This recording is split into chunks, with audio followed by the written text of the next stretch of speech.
Good evening, visitors. Welcome to the Australian War Memorial's Last Post ceremony. My name is Jared Pratt, and joining us today from the Australian Army is Lieutenant Dmitry Karnenkov. We welcome the veterans who have served, those that are still serving, and the families that support them. We acknowledge the members of RSL and Services Clubs Association, RSL Victoria and RSL Queensland, who are watching the broadcast of this ceremony from across Australia.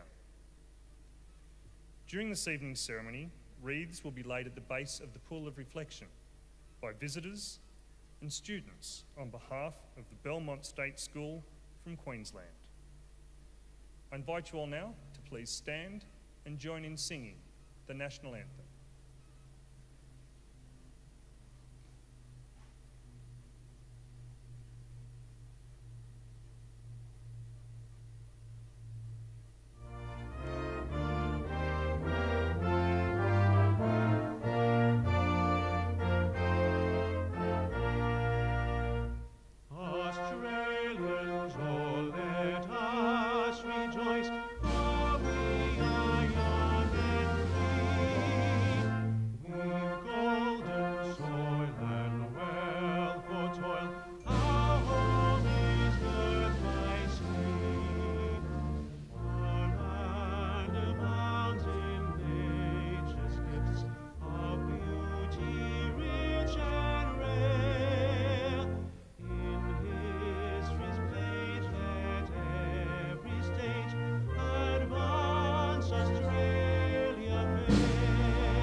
If you're able, please be seated.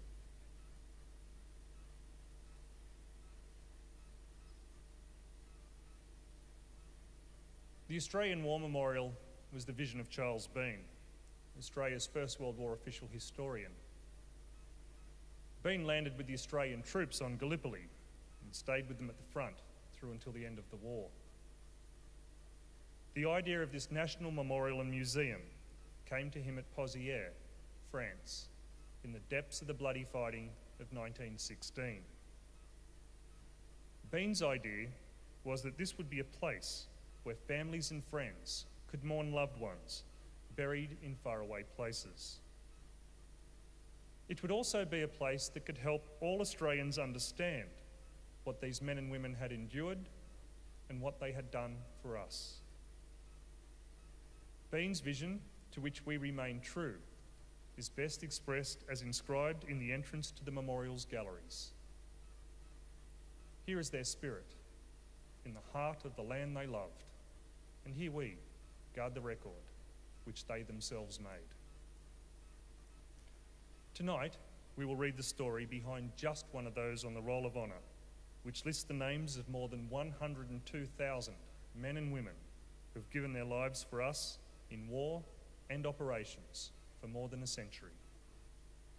But first, we present a lament, Flowers of the Forest. Wreaths or floral tributes will now be laid at the base of the Pool of Reflection.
Today we remember and pay tribute to Private Arthur Leonard Chibnall.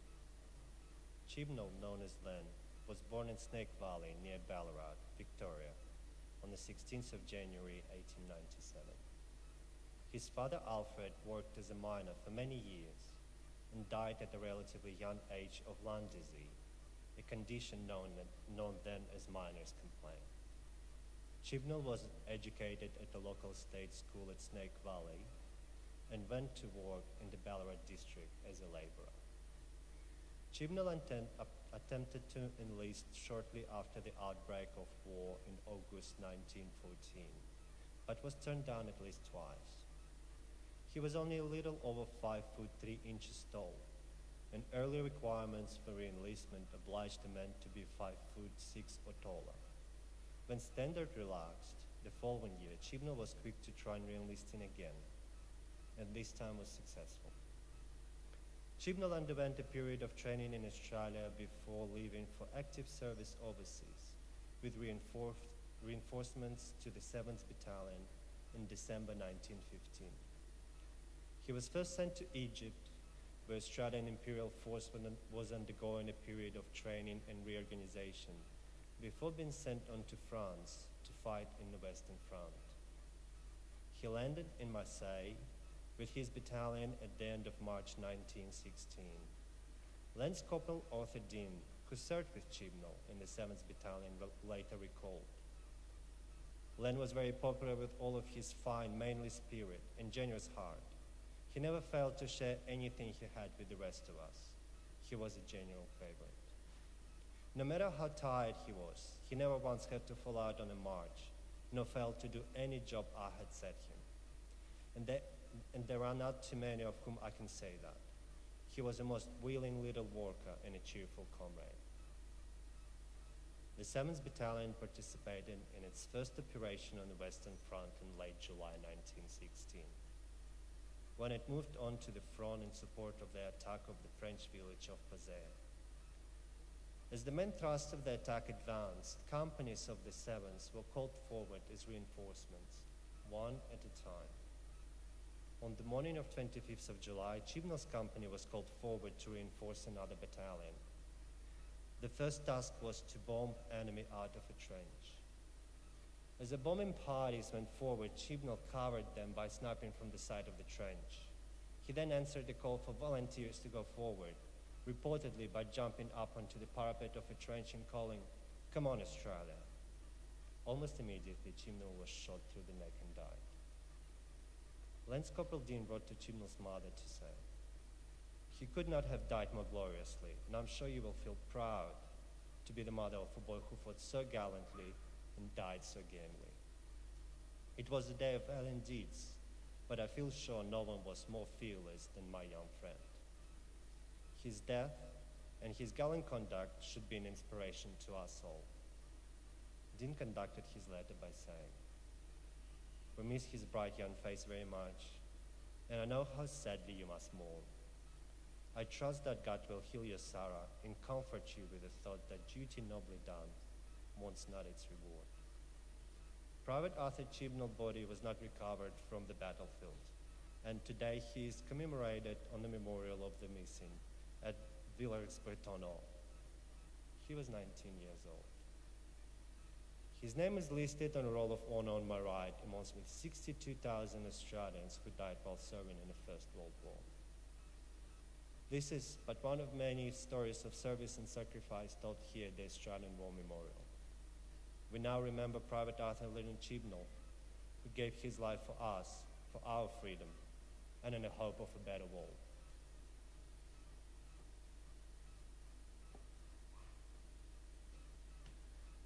I invite you to please stand for the reading of the Ode and the sounding of the last post.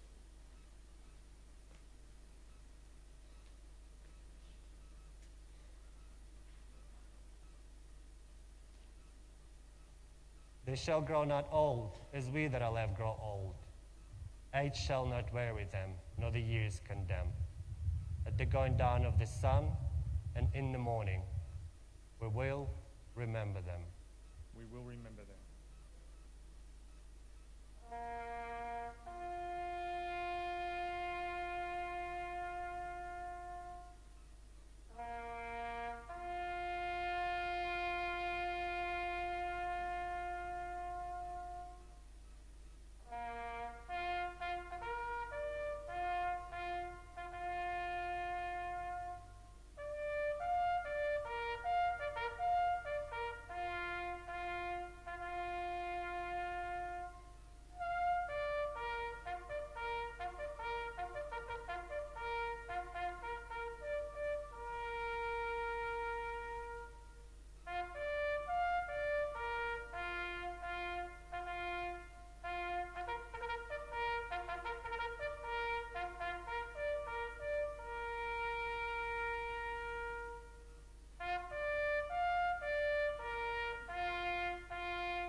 lest we forget. Lest we forget.